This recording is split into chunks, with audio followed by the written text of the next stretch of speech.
My dad used to say, Aldair, no tocas nada que no vas a comprar. That translates to, don't touch anything you won't buy. And due to our recent economic situation at the time, it wasn't very often. I didn't realize this at the time, but it would later develop to a major issue in society right now. Today, my topic will be xenophobia in America. Some background information is, so for those who aren't familiar, xenophobia is a fear of people from a foreign country or a foreign place.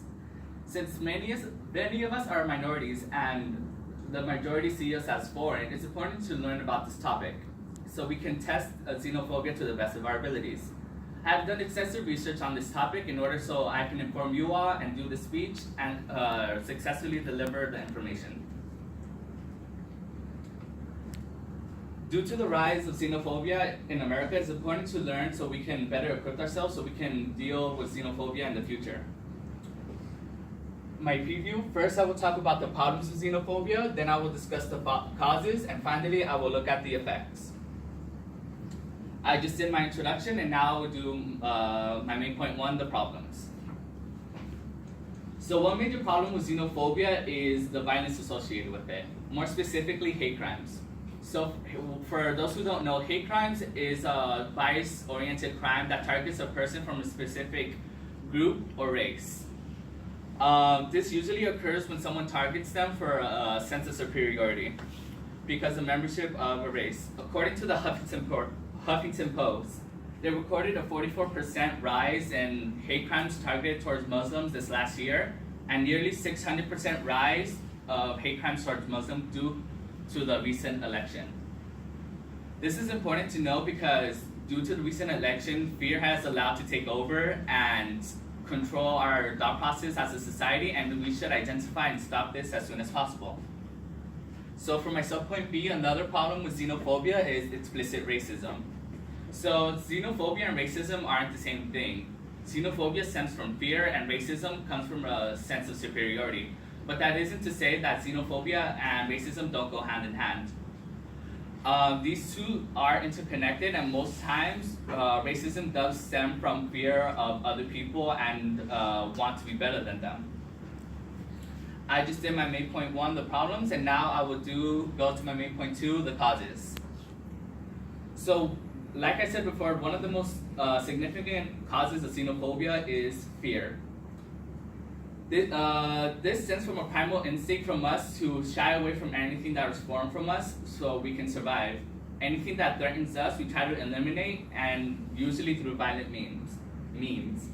According to the website Interactability, they say threats to those identity arouse fears. Fears of extinction, fears of the future, fears of oppression. This is what xenophobia is all about, fear. The idea that the minority will eventually suppress the majority.